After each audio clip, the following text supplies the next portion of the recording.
हम सभी जानते हैं कि व्यक्ति का मन बहुत चंचल होता है। यही कारण है कि मन अशांत रहता है और कई तरह के सवालों का जन्म भी अशांत मन के कारण ही होता है। यदि आप जीवन में शांति चाहते हैं तो इसके लिए जरूरी है मन को शांत करना। लेकिन मन को शांत कैसे किया जाए?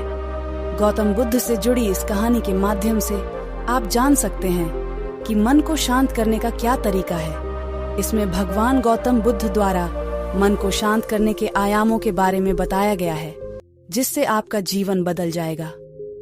एक बार एक लड़का गौतम बुद्ध के पास जाकर कहता है, मेरे जीवन में बहुत अशांति है, कृपा करके आप मेरा मार्गदर्शन कीजिए जिससे कि मैं इस अशांति से छुटकारा पा सकूं। गौतम बुद्ध लड़के से जीवन की अशांति का कारण पूछते हैं। लड़का उत्तर देता है, अत्यधिक विचारों के कारण मेरे भीतर बहुत सारे विचार आते हैं जिससे मेरा मन अशांत रहता है। बुद्ध मुस्कुराते हुए कहते हैं, ऊपर आकाश की ओर देखो और बताओ कि तुम्हें सूर्य दिख रहा है।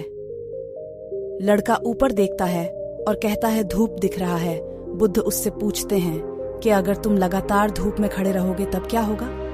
वह कहता है, मुझे अत्यधिक गर्मी लगेगी और शरीर में बेचैनी होगी। बुद्ध लड़के से कहते हैं कि अगर धूप में खड़े रहने से तुम्हें गर्मी लगती है तो इसमें दोष किसका है, सूर्य के ताप का या तुम्हारा?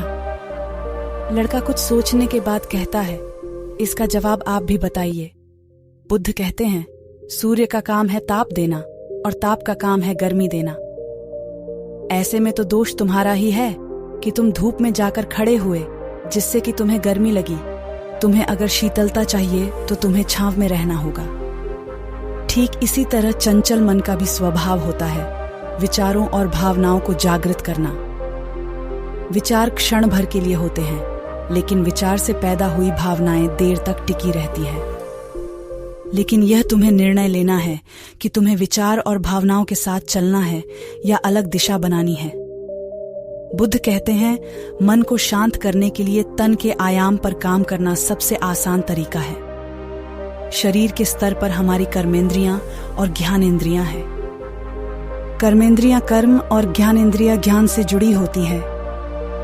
इससे हम अपनी संवेदनशीलता को बढ़ा सकते हैं, यानी हम जो भी काम करें उसे आनंद के साथ करें।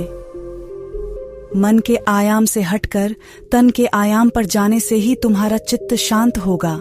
ऐसा करने से तुम मन के आयाम से हटकर शरीर के आयाम पर आ जाओगे।